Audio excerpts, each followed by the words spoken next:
Bueno, ¿qué les parece si empezamos? Vamos a hablar hoy sobre el trauma. En este caso, en el primero de estos videos, vamos a hablar del trauma primario. Ese que sucede en la infancia, en el niño muy pequeño. ¿Y cuáles son sus consecuencias? Bueno, empecemos entonces con el tema de hoy, bien organizadito. Y como ustedes siempre saben, a veces doy consejos y doy cosas, así que si quieren tener lápiz y papel a mano, ténganlo, porque probablemente demos algunas cosas interesantes para anotar y reflexionar después durante la semana, ¿no es cierto? Así que, bueno, lo primero que quería contarles es que la palabra trauma es una palabra que se usa en muchas especialidades. Se usa en medicina, se usa en psicología, se usa en psiquiatría. También se usa en abogacía, en leyes. Es decir, es una palabra muy usada por la cultura en general. Y proviene de una palabra griega que significa herida. Es decir, el trauma es una herida. Cuando uno va al hospital a traumatología, en realidad la herida en ese caso es de los huesos o de las articulaciones, ¿no? Hay algunos hospitales en donde en vez de decir emergencia o urgencia dicen trauma. Entonces uno sabe que tiene que meterse ahí, ¿no es cierto? Bueno, entonces, si bien sale de la palabra griega de herida, yo quiero aclarar que hay dos formas de traumatizarse. Vamos a empezar por el principio. Las primeras dos formas de traumatizarse. Está la herida abierta y está la herida penetrante. ¿Vieron cuando los nenes se caen de la bicicleta o alguna cosa así, que se raspan la rodilla? O que acá se dice a veces que se hicieron una frutilla, se le dice. Pero bueno, que se raspan y queda abierta una gran superficie lastimada que tarda mucho en curarse y forman una costrita y a veces, se infecta porque queda muy expuesta. Ese es un tipo de herida abierta, que tarda más en cicatrizar, Y después están las heridas penetrantes, como clavarse un alfiler, clavarse una espina, un vidrio, un cuchillo, una cosa, algo que penetra la carne. Hola, licenciado Gianluca del equipo mío, así que un beso, gracias por participar hoy también. Entonces les decía, hay dos tipos de heridas, la herida abierta y la herida penetrante. Las heridas todas tienen en común algo y es que duelen. Las heridas duelen, ¿correcto? Bien. Las heridas duelen no solo en el cuerpo cuando son físicas, sino que las heridas emocionales, los traumas, los traumatismos emocionales también duelen. Y es el dolor lo que hace que las personas tengan que hacer algo con el trauma. El trauma emocional fue descrito también desde muchas de las escuelas, desde casi todos los enfoques psicoanalíticos, psicológicos, cognitivos. Casi todas las escuelas de psicología hablan del trauma y hablan de las consecuencias de los traumas.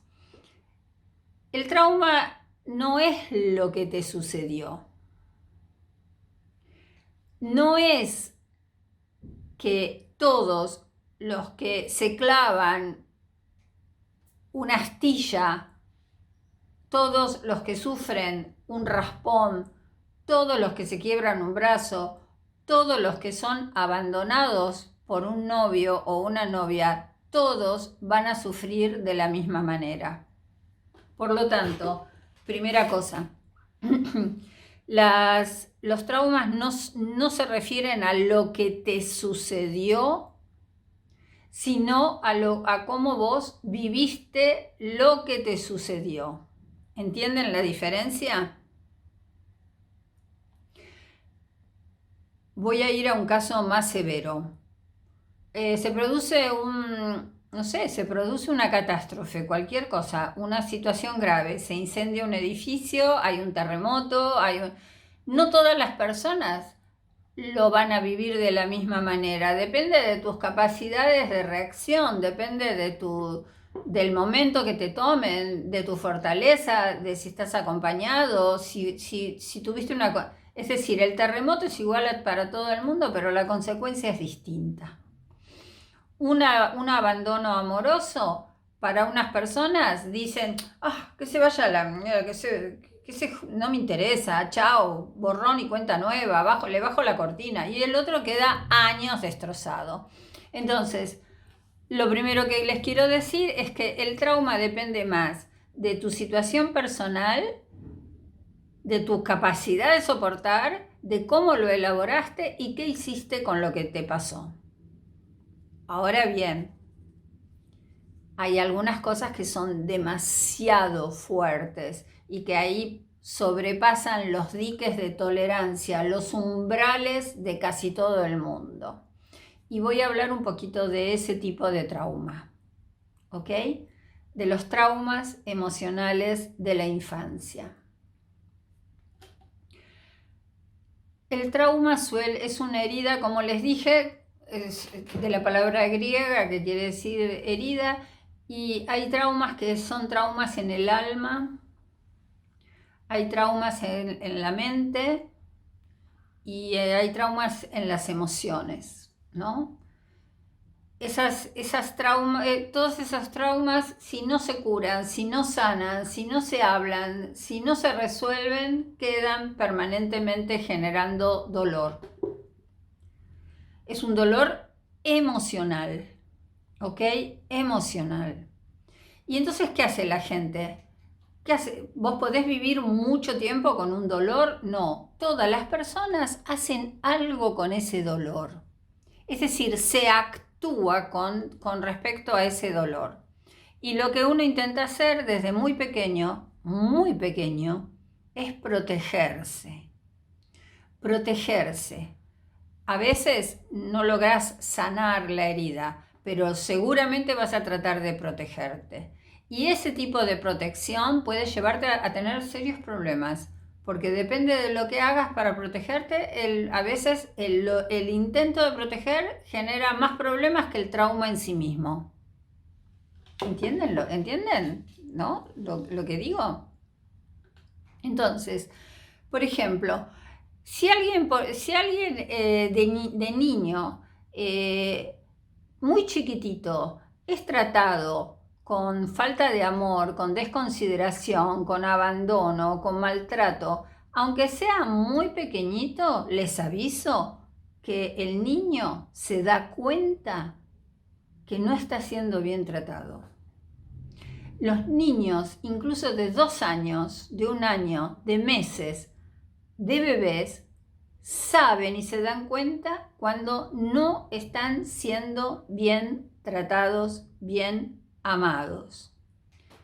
El que no lo sabe, se los cuento, yo trabajé años y años en obstetricia, trabajaba en el hospital y íbamos frecuentemente, atendía partos, hacía nacer un montón de bebés, e íbamos a neonatología y veíamos, y a partir de una cierta edad, que yo recuerdo en mi juventud que no se hablaba tanto, pero a partir de un cierto momento se dijo que los bebés que están en neonatología tienen que ser tenidos en brazos por los padres o en brazos por las enfermeras, pero no lo podés dejar en la cuna todo el tiempo, aunque les des la leche, aunque les des oxígeno, le pongas el suero, lo tengas bien calentito. A los niños hay que alzarlos, abrazarlos y tenerlos a upa y hablarles y transmitirles amor. Porque si no, esos niños que están recién nacidos, que nacieron con algún problema o una cosa así, no superan el problema. Entonces, ¿qué será? ¿Qué parte de nuestro cerebro actuará como para comprender cuando está siendo abandonado o cuando no, o cuando está siendo amado? ¿No es cierto? Es decir, acá Gabriela dice que Melanie Klein hablaba del pecho bueno y del pecho malo. Esto es así, pero es bien amplio. Un niño pequeño, muy pequeño, sabe si lo están queriendo bien o lo están queriendo mal. Si alguno de ustedes es psicólogo, si alguno de ustedes atendió alguna vez niños o atendieron niños pequeños, sabrán cómo los niños, a través del juego o a través de los que pueden, a través de la palabra, siempre terminan diciendo que se sienten solos o que tienen miedo. ¿Bien? Entonces, lo que quiero que entiendan es que ser padre o ser madre no es solamente traer niños al mundo, ¿no? Sino que si es posible, por favor, hay que quererlos. Y los niños que no son amados de pequeños se dan cuenta y a partir de ese momento empiezan a tener una vida para solucionar, una vida todo el tiempo puesta para solucionar el daño emocional que están recibiendo. Una madre, acá Pau me pregunta si una madre depresiva en pleno nacimiento puede producir un daño. Sí, estoy diciendo exactamente eso. Es decir, el niño, por más pequeño que sea, percibe si es amado o no es amado. No está explicado por qué. No se hicieron estudios cerebrales que encontraran el punto en donde se explica por qué un niño se da cuenta si es amado o no es amado. Pero la práctica clínica y la atención de esos niños en el consultorio lo demuestran una y otra vez. Pero lo que sí se vio en resonancias magnéticas y sí se vio en escáneres cerebrales es que cuando los niños muy pequeños eran hablados y tratados con amor y con cantos y con juegos y con una cosa así, se iluminaban un montón de partes del cerebro. Y cuando eran dejados o tratados cruelmente o de mala manera en el estudio, esos lugares no se iluminaban y se iluminaban otros lugares. ¿Saben qué? Se iluminaban. Uno dice iluminar porque en la pantalla realmente se encienden como luces, como colores en la imagen del cerebro. Cuando los niños habían sido fruto de situaciones traumáticas o eran tratados mal o habían sido abandonados, en los estudios, ¿saben qué parte se iluminaba? Se iluminaba la parte que responde al miedo. Entonces, hay estudiosos de la infancia y de la pediatría de la neonatología más temprana, que dicen que el niño reconoce dos cosas claramente desde que nace. Reconoce el amor y reconoce el miedo. ¡Wow!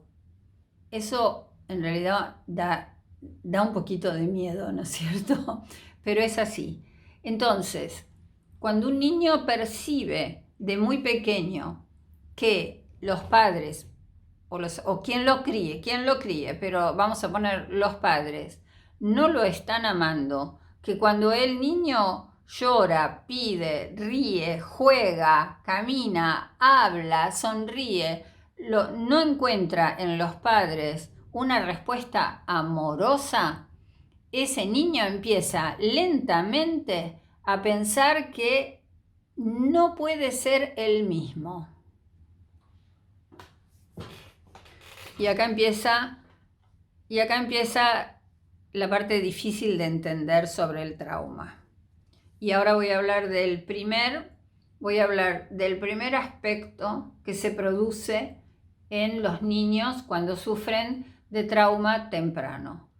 El número 1 de los problemas, de los aspectos principales del trauma, es el desconectarse de uno mismo. La desconexión. Ustedes dicen, ¿la desconexión de qué? El niño muy pequeño empieza a romper las conexiones con su propio yo, con su propia percepción, con sus propios sentimientos y empieza a estar absolutamente atento a lo que sucede a su alrededor.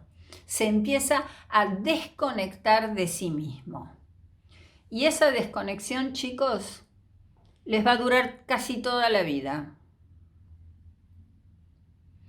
todos ustedes que han pasado experiencias desagradables, una de las consecuencias que seguramente todavía no han podido resolver es la desconexión con ustedes mismos. Ahora lo vamos a hablar. Entonces, se vio que en los niños pequeños hay como hay la seguridad contra versus el miedo. Y todo eso en relación al amor. Los cerebros están conectados, están preparados para recibir y percibir y experimentar el amor a través de hormonas como la oxitocina, como la dopamina, como un montón de hormonas. ¿Ok? Es decir, verdaderamente el niño pequeño sabe si es querido, sabe si es bien recibido. Por ejemplo, uno de los principales reflejos que tiene un bebé cuando nace inmediatamente es que sonríe. Ustedes pueden ver a un bebé pequeñito y le sonríen y el nene hace así, sonríe. Son unas neuronas que se llaman espejo, es decir, es como que te imita, pero eso es sonreír, es una de las primeras huellas que quedan inscritas en el cerebro. Y los niños que de pequeños no sonríen porque no tienen padres que les sonrían, que los reciban, que los amen, pierden ese registro, esas huellas muy primitivas de sonreír, de sentirse amados y demás, y quedan en suspenso esperando que eso en algún momento suceda. Ustedes, los adultos que están escuchándome, todavía tienen aún hoy, aquellos que no han experimentado el amor de pequeños, aún hoy tienen ese agujero, ese hueco, esa ausencia en sus cerebros. Pero se puede solucionar. Se puede solucionar. Entonces, es increíble cómo el lugar que se ilumina con el amor está extrañamente muy cerca al lugar donde se experimenta el miedo. Quizás es algo que traemos nosotros de cuando estábamos, no sé, de la época de las cavernas, de cuando éramos, no sé, Neandertal, Homo sapiens, cromañones, los hombres de las cavernas. Nosotros teníamos que rápidamente salir del estado de felicidad o del estado de bienestar al estado de miedo porque se aparecía, no sé, un tigre, ¿no es cierto? Entonces, las respuestas emocionales en el cerebro están muy próximas. Por lo tanto, un niño que no es amado, muy probablemente, rápidamente se le encienda en la cabeza el miedo. Acá dice Jessy que justo está estudiando eso. Bueno, yo por supuesto que lo estoy explicando de una manera un poco no más no tan estricta, porque no es para dar una clase de anatomía o una clase de neurociencias ni nada de esas cosas. Estamos charlando acá entre nosotros, pero creo que más o menos ustedes están entendiendo, ¿no es cierto? Entonces, de lo que sí se vio es que, ¿cuál es la principal necesidad que tiene un niño? ¿Qué? ¿Tomar leche? No. La principal necesidad que tiene un niño es el amor. Pero por eso la falta de amor en un niño pequeño produce miedo. Porque el amor no es simplemente, ay, qué lindo, nos queremos y estamos todos bien y nos amamos. El amor es una de las bases fundamentales de que el organismo sobreviva. Entonces, cuando el niño pequeño percibe que no es amado, lo que inmediatamente se le enciende es el miedo. Por eso, cuando ustedes que son grandes, personas que están ahí, que tienen 30, 40, 50 años, que me están escuchando, si alguien le pregunta, ¿y vos a qué le tenés miedo? Bueno, no me digan que le tienen miedo a las cucarachas, eso no estoy hablando de las fobias. Cuando yo le pregunto, ¿a qué le tienen miedo? Levante la mano el que diga, yo tengo miedo a no ser amado. ¿Bien? Bueno, al abandono, bien, pero a estar sola. Pero todo esto que me está, al abandono, a estar sola, perdón, a no ser amado. ¿Ok? Es decir, es un miedo que pasan los años y sigue estando, sigue estando, sigue estando. ¿Y por qué hay algunas personas que dicen, no, yo no tengo miedo a no ser amado? Es porque fueron amados. Con que te hayan amado verdaderamente una vez en tu vida es suficiente para que vos creas que el amor existe y estés confiado en la vida. Si vos nunca fuiste amado, el amor siempre, siempre va a estar muy anatómicamente cerca del miedo. La segunda cosa que sucede es que los niños que tienen miedo a no ser amados empiezan a pensar, a recibir un mensaje extraño de los cuidadores. Y el mensaje es el siguiente, presten atención. Si yo soy yo mismo, ¿me van a querer? ¿O yo tengo que ser lo que ellos quieren que yo sea? ¿Entendieron lo que dije? Si quieren, lo vuelvo a repetir. Un niño pequeño, muy pequeño, y eso se ve en el consultorio cuando atendés a los niños. El niño a veces hasta te lo pregunta. Yo no puedo hacer lo que quiero hacer, no puedo ser quien quiero ser, porque cada vez que yo he sido como verdaderamente soy, he percibido que no me quieren.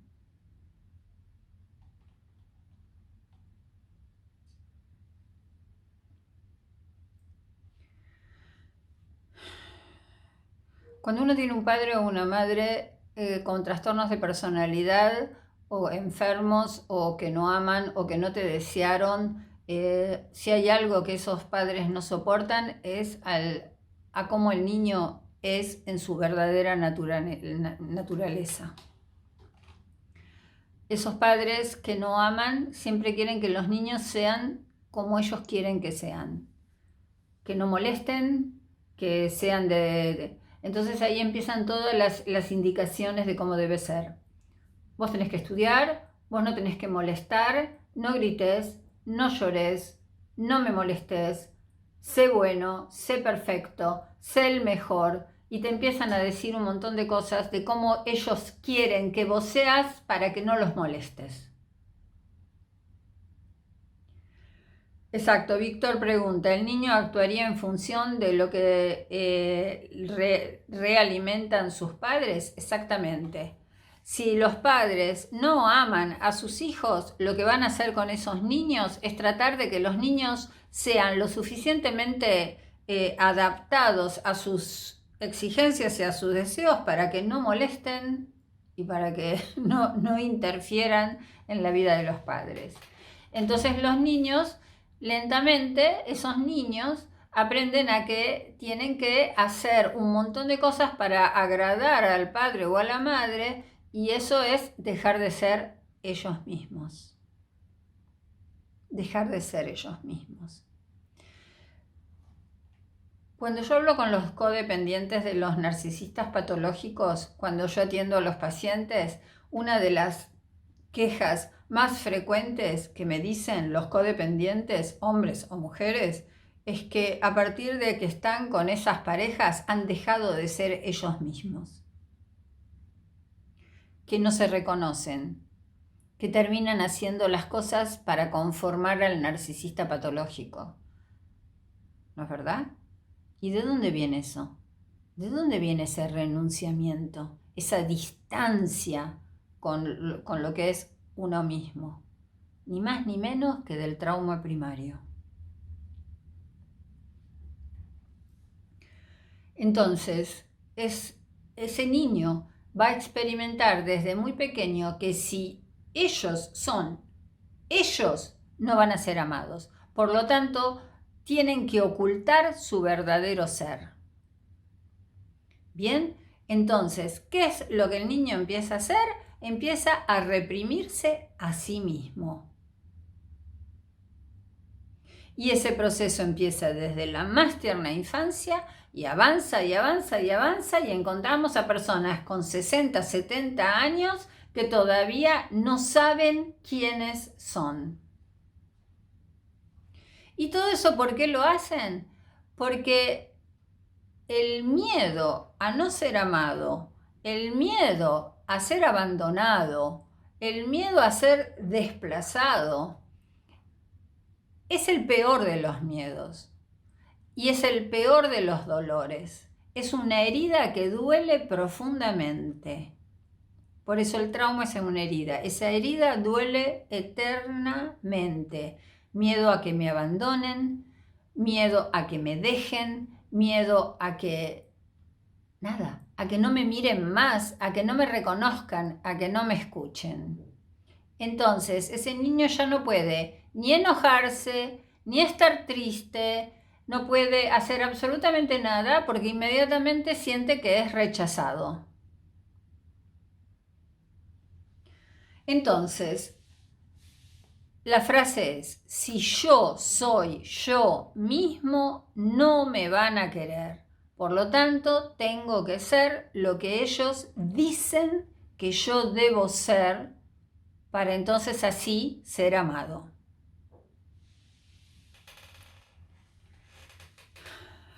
Y suele suceder que cuando uno tiene padres con problemas mentales, con problemas de personalidad, lo que más detestan es la infancia. Los padres que no aman a sus hijos detestan la infancia. Entonces los obligan a esos niños a que rápidamente se transformen en adultos. Muchos de ustedes que han sufrido relaciones abusivas y de maltrato se han comportado y se han sentido como niños. Pero cuando eran niños se tuvieron que sentir como adultos, porque tuvieron que cuidarse solos, porque tuvieron que cuidar a los hermanos, porque tuvieron que prepararse la comida, porque tuvieron que caminar solos al colegio, porque nadie les revisaba la tarea, porque los obligaron a ser grandes de pequeños, pero cuando son grandes se sienten niños. ¡Wow! ¡Qué contradicción! ¿Qué es eso? Son los efectos del trauma. ¿Ok? Entonces, lo que termina produciendo la falta de amor y el trauma en la infancia es una desconexión con uno mismo, con tu corazón. Y aquí vamos al primer punto. La primera consecuencia fundamental del trauma emocional en la infancia es la desconexión. Se produce que es un mecanismo de supervivencia. Obviamente, la desconexión es resultado del trauma, ¿ok? Y es la desconexión original de uno mismo. Uno desenchufa los cables que van del corazón a la cabeza. Y ese efecto realmente es un efecto es muy desagradable porque inmediatamente el niño normaliza esa desconexión. Ya es como que se olvida que él tenía deseos, tenía ganas. Empieza a actuar normalmente como piensa que tiene que actuar con ese padre o con esa madre que no lo quiere. Y eso lamentablemente continúa reforzando el trauma. El trauma original se refuerza año tras año tras año. ¿Por qué? Porque son obligados a no ser lo que ellos son. Por lo tanto, el niño tiene como prohibido experimentar sus propias emociones. No puede enojarse, no puede sentir odio, no puede sentir miedo, no puede sentir dolor, ni alegría, ni curiosidad, ni jugar, ni hacer nada de esas cosas. Bueno, esta primera cosa que dije, que se llama la desconexión, lamentablemente tiene una consecuencia. Y la consecuencia se llama el estrés. ¿Vieron el estrés? Bien. El estrés siempre es consecuencia de situaciones traumáticas.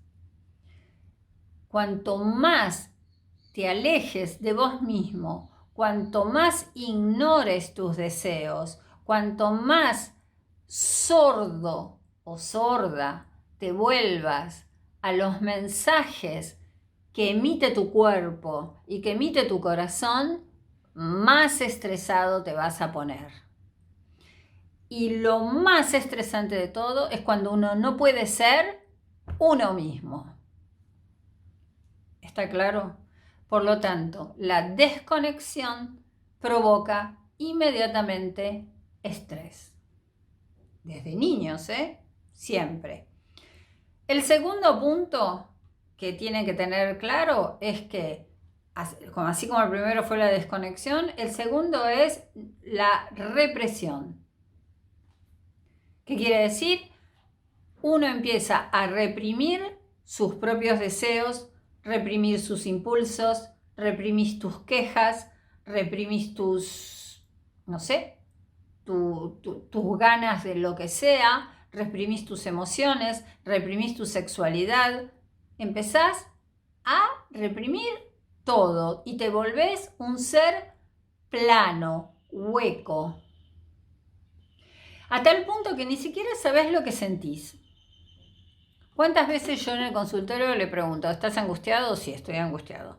¿Por qué estás angustiado? No tengo la menor idea. Bueno, pero vamos, intentémoslo, hagamos algo. A ver, ¿cómo? No, porque en realidad lo que pasa es que yo ni siquiera sé lo que siento. Ay, me lo han dicho muchas veces, no saber lo que sentir. No. Y eso está también a qué se liga, a que o no sabes lo que sentís, o lo que crees que te pasa, lo vivís de una forma muy exagerada. Es decir, o muy poco o mucho, pero raramente estás en el medio. Raramente lográs saber qué es exactamente lo que sentís. Y eso trae una consecuencia, esa represión. La consecuencia es que te cuesta muchísimo vivir el presente. Cuando ustedes conozcan o vean o se reconozcan como personas traumatizadas, van a ver que se la pasan más tiempo hablando del pasado o temiendo el futuro. Yo cuando era chica y empiezan a hablar sobre todo lo que les pasó cuando eran chicas, o si no dicen, yo voy a ser feliz en el futuro, yo necesito tal cosa para recién ahí ser feliz. ¿Entienden? No consiguen manejar el término presente. Siempre estás pensando en el pasado o tratando de protegerte para el futuro. Bien. La tercera cosa que les quiero decir es la reacción del cuerpo. Todas las personas que han terminado una relación con un narcisista patológico, con todos aquellos que han tenido un padre o que tienen actualmente un padre o una madre narcisista o con algún trastorno, en general tienen reacciones corporales. Porque les aviso que la mente y el cuerpo están unidos. Por más desconectado que vos intentes, por más represión que le quieras meter, el cuerpo lucha por mantener esa conexión.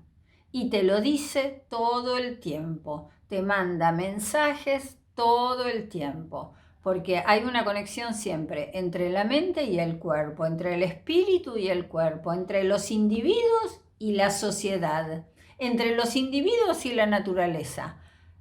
Todos estamos unidos y es muy difícil lograr esa desconexión que pareciera ser el mecanismo principal de defensa. Entonces, ¿qué es lo que pasa? Bueno, nuestro cuerpo empieza a mandar señales. Nuestro cuerpo se cansa, decimos que no podemos aguantar más, te empieza a mandar mensajes por todos lados, el cuerpo empieza a hablar.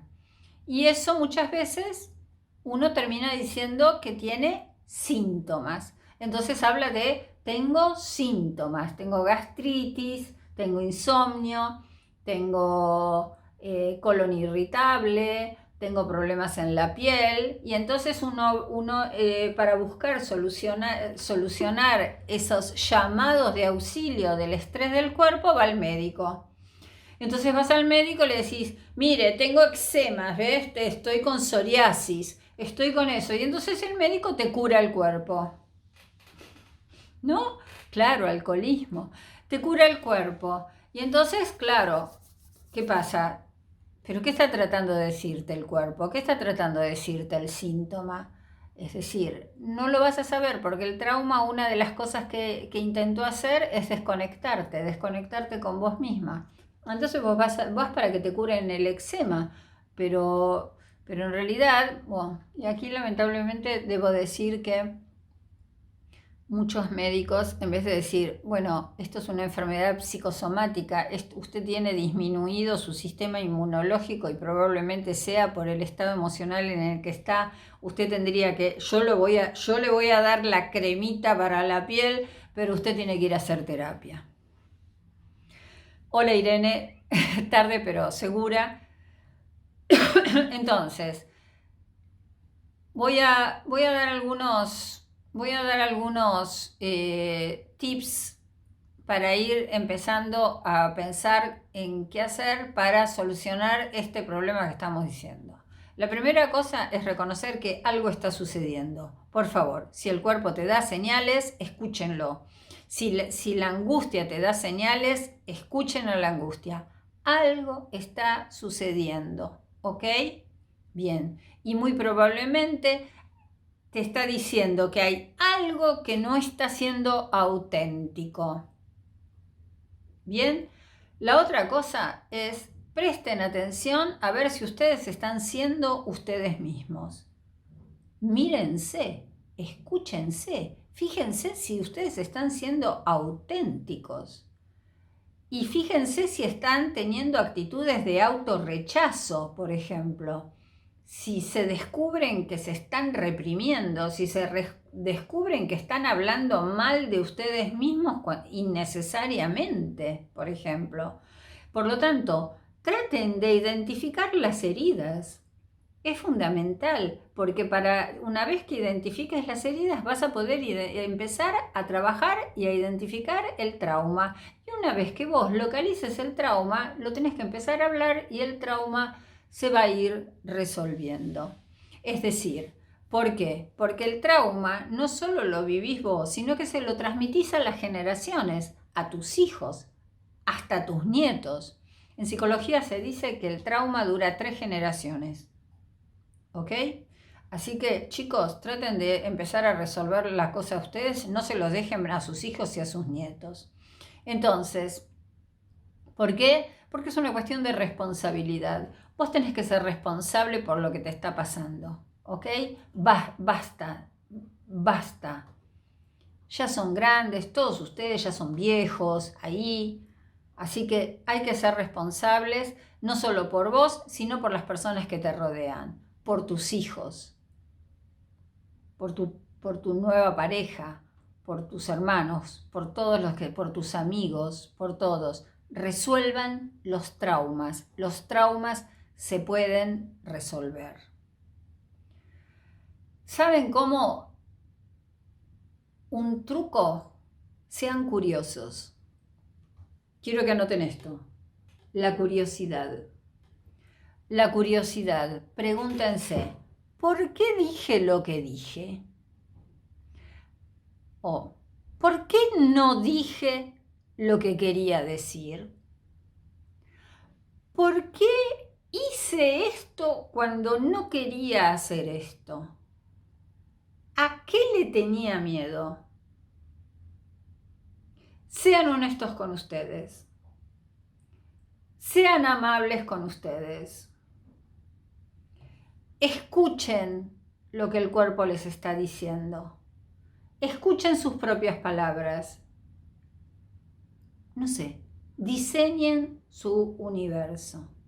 Observen cuando no se están aceptando a ustedes mismos.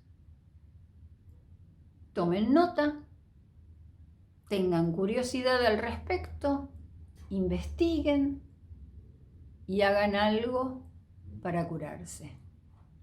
Gracias por haber acompañado, como siempre, estos videos. Saben ustedes que esta reproducción que están viendo en YouTube es una reproducción de los vivos que tenemos los días sábados a las 4 de la tarde de Argentina por TikTok. Por lo tanto, lo que ustedes están viendo ahora es aquí sobre mi canal de YouTube y donde van a encontrar siempre el extracto, el video de los vivos, pero un poquito mejorado, así que los espero siempre aquí y por eso es que muchas veces respondo preguntas o miro para otros lados. No se olviden de seguirme en TikTok, Nora González 2023 y en Instagram, licenciada Nora González. Así que bueno, espero que les haya gustado y nos vemos para la segunda parte. ¿Listo? Hasta luego. Chao.